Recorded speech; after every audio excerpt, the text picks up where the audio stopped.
Lijep vam pozdrav, poštovani gledatelji u emisiji Prošireno Vinkovačke televizije. U vremenu kada gotovo svakodnevno svjedočimo sve većoj brojci osoba na Zavodu za zapošljavanje, vjerujemo kako ćete se složiti da svaki projekt koji će doprinijeti povećanju broja radnih mjesta, smanjiti ujedno nezaposlenost je itekako hvale vrijedan projekt. Danas vam u okviru naše emisije predstavljamo projekt New Step, novi korak u jačanju partnerstva za zapošljavanje, a u realizaciji lokalnog partnerstva za zapošljavanje Vukovarsko-srijemske županije. Nešto više o New Stepu reći će mi moje drage današnje gošće u studiju Vinkovačke televizije. Pozdravljam predstojnicu Hrvatskog zavoda za zapošljavanje područnog ureda Vukovar, a ujedno evo i predsjednicu lokalnog partnerstva za zapošljavanje Vukovarsko-srijemske županije, gospođu Jasnu Kolar. Dobar vam dan i dobrodošli.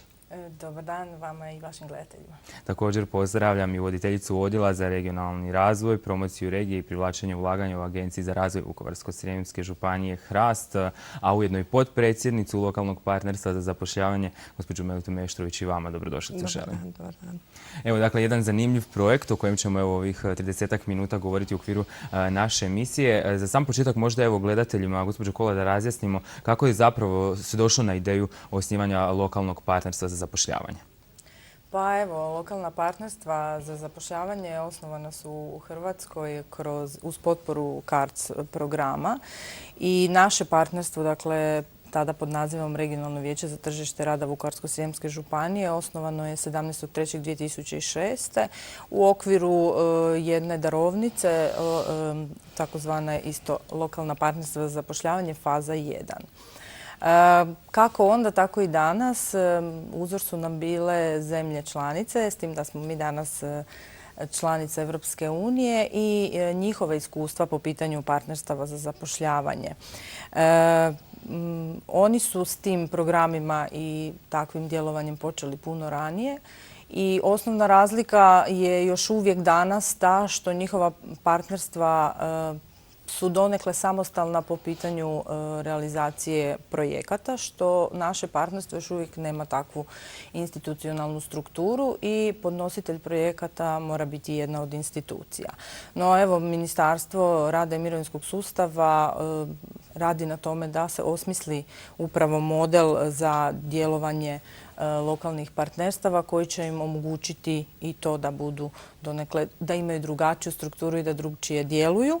I svakako je cilj, dakle, da se dionicima, odnosno partnerima u okviru lokalnog partnerstva da još nekakva jača snaga, da se osnaže kako bi mogli aktivnije sudjelovati i donositi politike za tržište rada.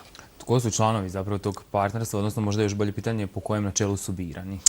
Pa evo, partnerstvo je nastalo na jednom, može se reći, multipartitnom načelu i tu su se socijalni partneri, dakle, ušli sa svojim znanjima, vještinama, dakle, i sa svojom spremnošću za djelovanjem i usmjerenošću ka istom cilju. To je partnerstvo javnih, poslovnih i civilnih tijela i to po načelu dobrovoljnosti. Naravno, sudionici, odnosno članovi partnerstva su svi oni koji su bitni za tržište rada, prvenstveno Vukovarsko-srijemska županija. Zatim su tu predstavnici gradova, predstavnici Zavoda za zapošljavanje, zatim predstavnici asocijacija poslodavaca, dakle Hrvatske obrtničke komore, Hrvatske gospodarske komore, Hrvatske udruge poslodavaca. Zatim su tu predstavnici sindikata, po 2 predstavnika općina s područja Vukovarsko-srijemske županije, zatim predstavnici srednjih škola, također 2 predstavnika i predstavnik, ajmo reći, visokog našeg veleučilišta u Vukovarsko-srijemskoj županiji, dakle veleučilište Lavoslav Ružička. I tu imamo i predstavnike civilnog sektora kao predstavnike udruga.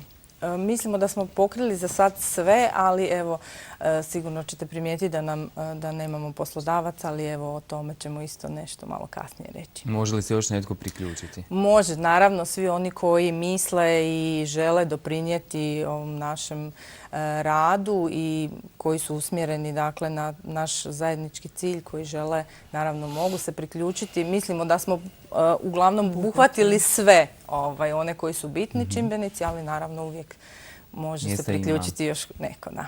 Gospođo Meštrović, evo, lokalno partnerstvo možda evo našim običnim gledateljima će zvučati dosta onako apstraktno. Ono što nas zanima, evo, što konkretno radi i koje aktivnosti provodi?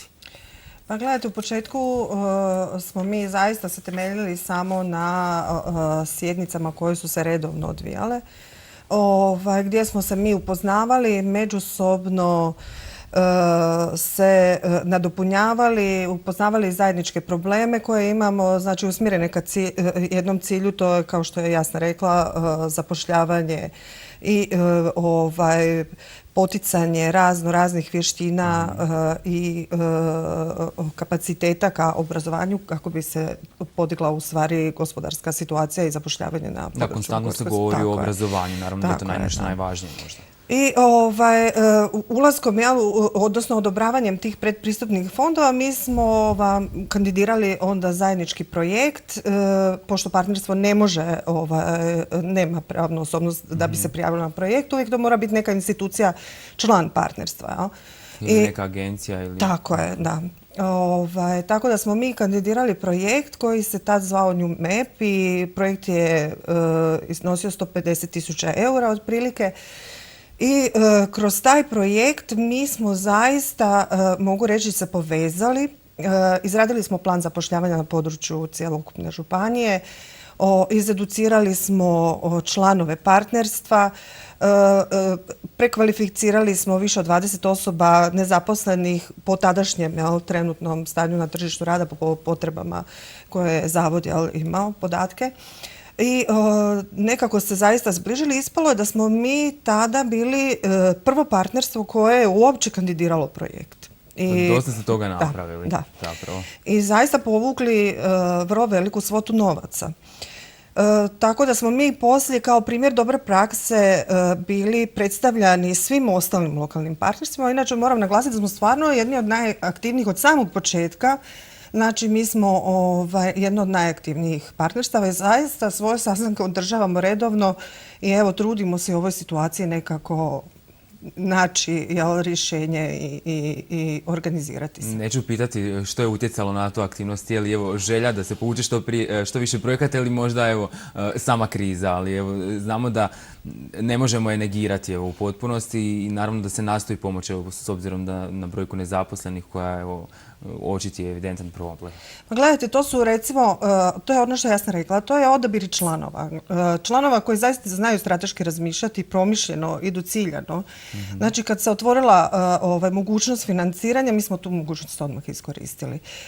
Mogu reći da je stvarno polučilo jako dobar rezultat i nastavili smo u tom kontinuitetu i dalje.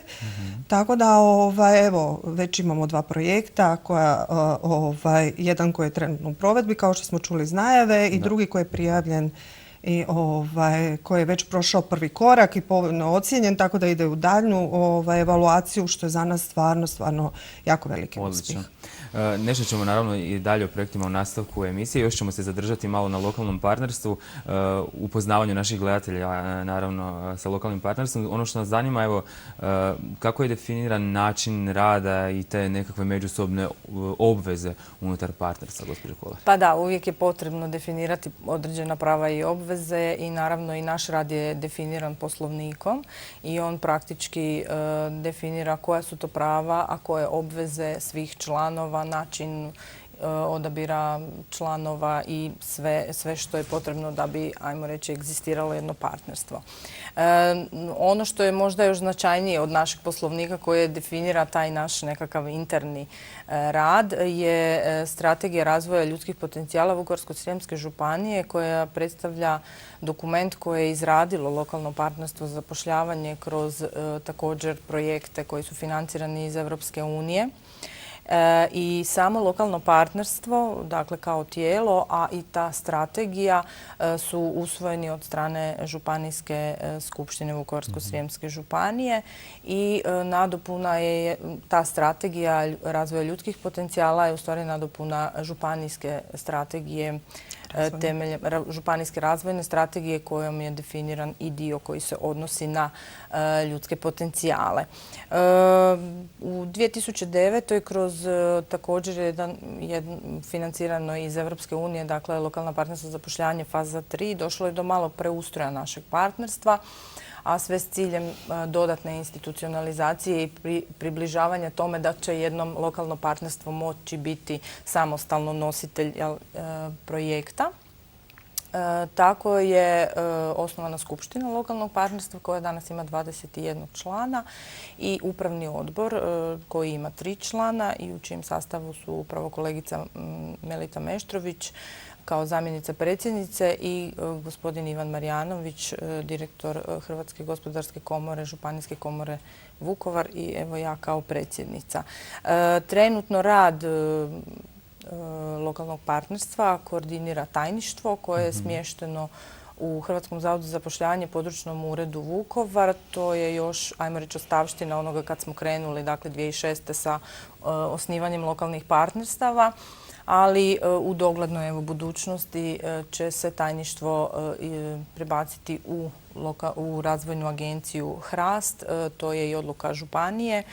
I smatramo normalno da je to dobra odluka budući da razvojna agencija doista... Zbog potrebe. Tako, razvojna agencija ima doista najbolji uvid u projekte koji su mogući i za daljnji razvoj partnerstva, ali tako i za razvoj pojedinačnih projekata za pojedine članove i doista je na izvoru informacija, reklo bi se. Još jedno pitanje prije nego što krenemo s projektima. Što je s financiranjem lokalnog partnerstva? Postoji li nekakav proračun, sredstva, dobivaju li članovi nekakve naknade? Pa nema nikakve naknade, sve je na dobrovoljnoj osnovi. Mi smo se jednostavno udružili, reći ćemo, iz nekakve potrebe umrežavanja. Financiranje lokalnog partnerstva je isključivo na projektnoj osnovi. Mi nemamo nikakav svoj proračun, ali nadamo se da će, kako sam već spomenula, se u budućnosti doći do institucionalizacije, odnosno do profesionalizacije tajništva koje bi onda, ajmo reći, u neku ruku bezbrižno moglo upravljati partnerstvom, provoditi projekte, dakle raditi na njegovom osnaživanju. Odlazak u HRAST je možda jedan korak. Jeste, s tim da i tamo normalno ne treba sad to opet dodijeliti nekome kao što je kod nas kolegica radi uzgred, nego tom profesionalizacijom bi se upravo postiglo da onda osoba, bez obzira gdje sedi, ali bilo bi dobro najbolje tamo na izvoru događaja, da ona se bavi isključivo tim poslom, jer onda se može tome i posvetiti i nadamo se onda da će se u doglednoj budućnosti ta profesionalizacija dogoditi i da će lokalno partnerstvo dobiti mogućnost da kao samostalno, dakle kao partnerstvo, podnosi projekte, a onda ih i provodi na korist cijele zajednice. Sad kada smo upoznali lokalno partnerstvo, možemo se možda početi baviti onim nečim konkretnim. Dakle, gospođo Meštrović, čime se sada trenutno bavi lokalno partnerstvo za zapošljavanje? Pa, samo bi se nadovezala evo na Jasnu. Zaista, gledajte, to je svi članovi partnerstva sudjeluju volonterski. Znači, u sve svoje redovne obaveze mi sudjelujemo na sastancima i izradi projekata i u provedbi projekata volonterski, bez naknade i što znači da su pojedine institucije zaista osjetile i prepoznale potrebu osnivanja tako jednog tijela koje bi se bavilo zaista zapošljavanjem na ovom području. Trenutno sad provodimo projekt New Step. To je projekt Novi korak u jačanju partnerstva za zapošljavanje. Projekt je oko 30.000 eura, jer su značajno i smanjena sredstva koja su direktno usmjerena prema lokalnom partnerstvu.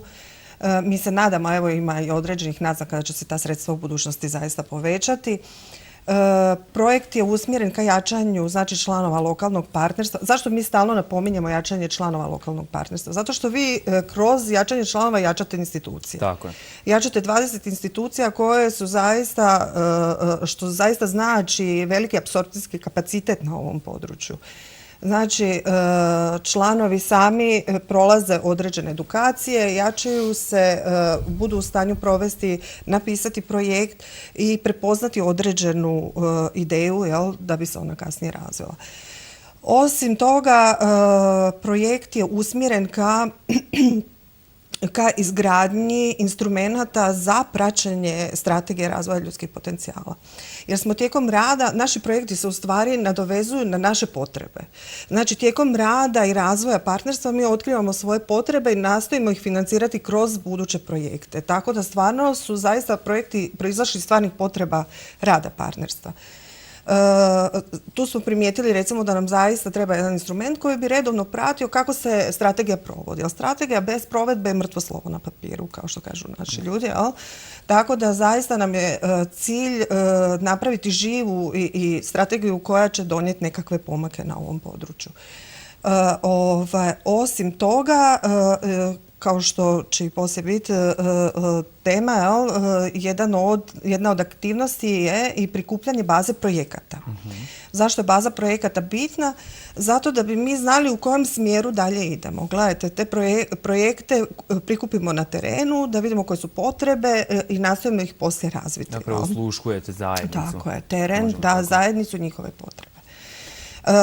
Trenutno sam već rekla da smo prijavili još jedan projekt koji je, evo, stvarno, hvala Bogu, zaista dobro ocijenjen, tako da, evo, nadamo se da će biti do kraja dobra prva polovica godine.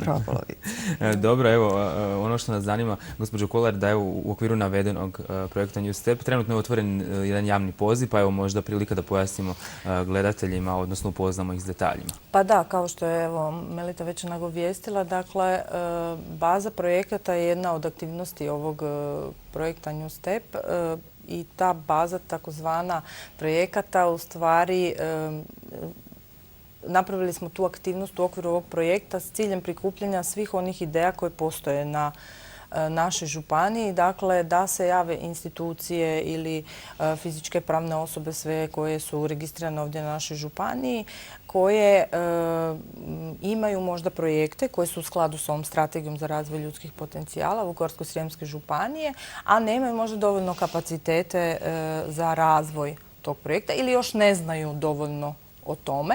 Tako da bitno je da oni imaju ideju i određene naznake kako bi i kakav projekt žele provesti. Taj javni poziv je objavljen početkom travnja, traje mjesec dana, dakle do kraja travnja. On je oglašen na stranicama partnerstva, također na stranicama svih članova partnerstva i ako odete na te stranice, tamo ćete u tom javnom pozivu naći i prijavni obrazac i upute za popunjavanje, a sve informacije možete dobiti i naravno u našim institucijama i u Zavodu i u Hrastu, tako da nadamo se... Dobar dio toga i u ovoj emisiji. Tako, dobar dio toga ćemo u stvari reći i tijekom ove emisije. Ono što je bitno, zašto se prikupljaju te projektne ideje, kako bismo imali, ajmo reći, jedan portfolio tih projekata kad se, dakle, za financiranje kroz Europski socijalni fond ili druge neke fondove Europske unije, kako bismo imali, dakle, jednu bazu projekata iz koje bi se onda prioritiziralo najvažnije koji bi doprinijeli razvoju ljudskih potencijala. Isto tako, iz cjelokupne mase projekata koju dobijemo, dalje ćemo onda razvijati te ideje sa podugovorenim stručnjakom kroz ovaj projekt o kojem danas govorimo u okviru sljedećih 5 radionica. Tako da svi oni koji misle, evo, ili su željeli nekad krenuti s nekim projektom, a nisu imali snage, sada neka dođu prijave se, dakle, po ovom javnom pozivu i onda ćemo dalje pokušati, evo, iznjedriti na koncu nekakav osnovni, kako bih rekla, osnovnu jezgru tog projekta koja će dalje biti prilagodljiva za pojedini natječaj. Ne možete napisati nikad cjelokupno jer natječaj sam onda definira poslije neke specifičnosti, ali bismo napravili, dakle, onu osnovnu ideju, proračun, nešto što bi se onda još moglo modelirati prema pojedinom natječaju. Gospođo Meštrović, koji su kriteriji za odabir? Pa, kriteriji su, dakle, ili fizičke ili pravne osobe moraju biti registrirane ili prijavljene u Republici Hrvatskoj. Većina aktivnosti se moraju odvijati u Republici Hrvatskoj.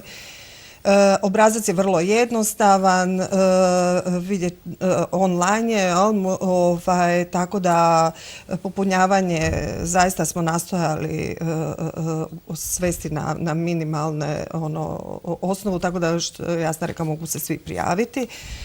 Mora se popuniti dobar dio da bi shvatili uopće o čemu se radi. Dokumentacija i sve Da, to. dakle, bitno je da li postoji dokumentacija ako se radi o nekakvoj infrastrukturi.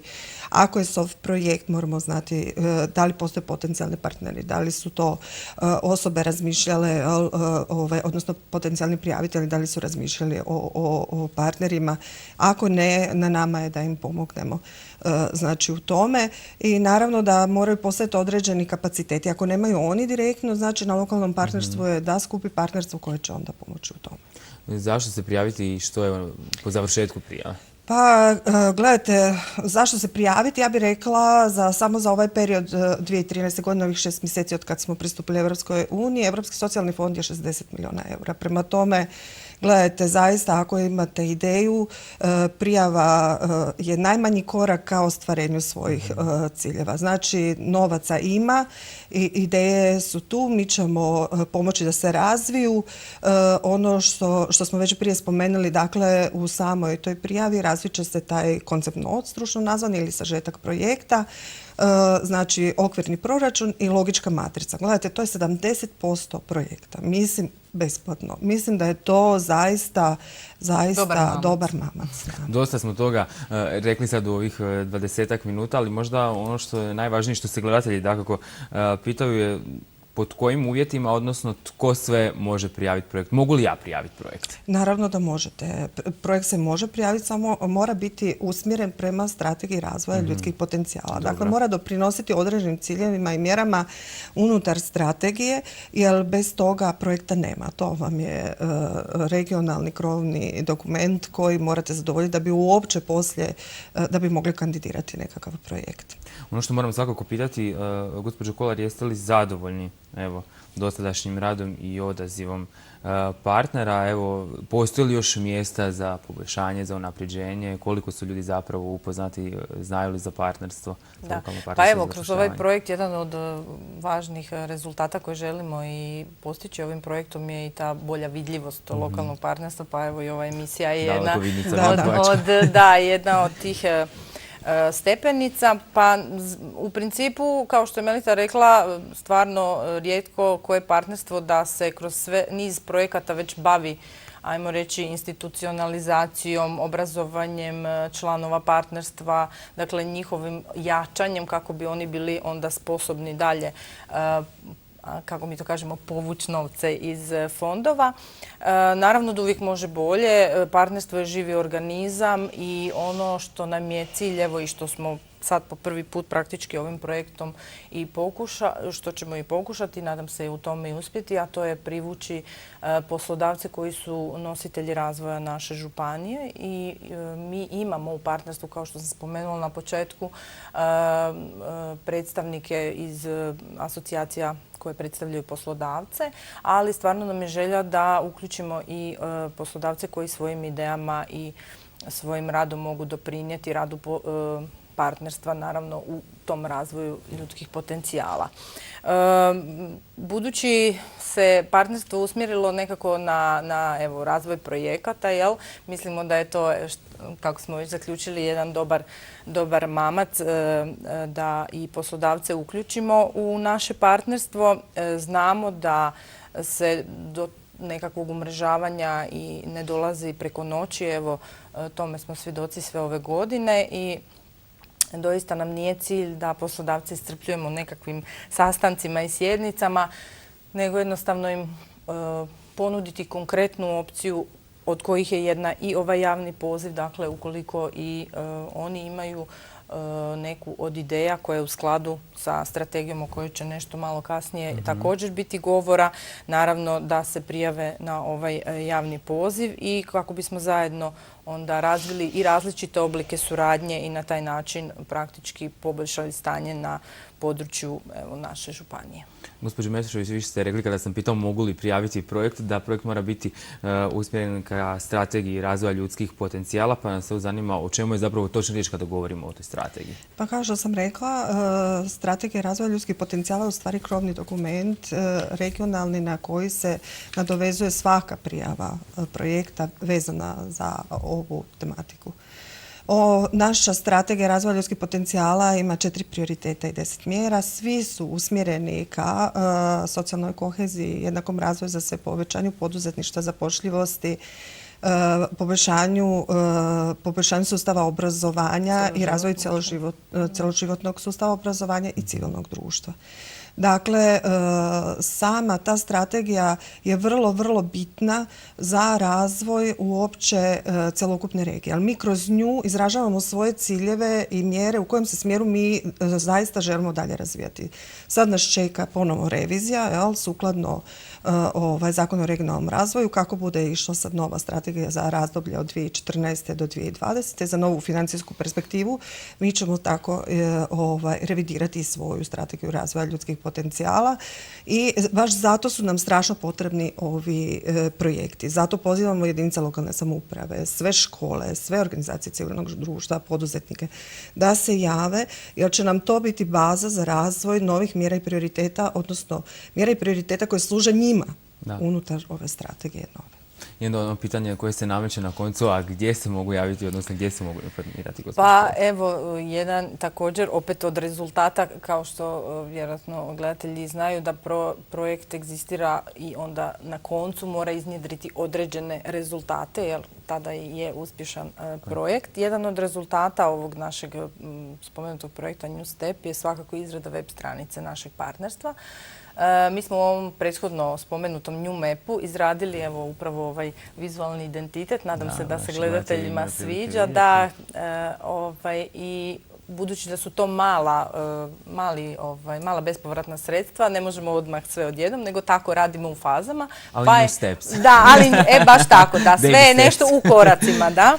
Tako da smo kroz ovaj projekt trenutno koji provodimo izradili web stranicu, dakle i ovu bazu projekata za koju mislimo baš da će biti korisna. Naravno da ona neće moći egzistirati ukoliko ljudi ju ne budu punili, ali ona stvarno, apeliram da nije komplicirana, išli smo na pojednostavljenje, da tu ne bude puno podataka, da bude stvarno, da budu osnovni podaci koji su nam dovoljni za analizu kamo ide naša strategija i kako ju sada, kao što je Melita spomenula, budući je trebamo revidirati za neko dulje razdoblje, kako predvidjeti sve mjere koje i ciljeve, dakle njom koji će biti na korist svima nama, jer bez toga nećemo moći kandidirati projekte. Oni kao krovni dokument morat će se pozivati na te mjere. I ako vi hoćete odraditi i smatrate da je nešto bitno, kroz projekt realizirati, a nemate se na što pozvati u strategiji, onda nažalost to nećete moći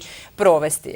Tako da postoji, dakle, u funkciji nam je od početka ovog 3. mjeseca naša stranica. Ona je www.lpz-vsz.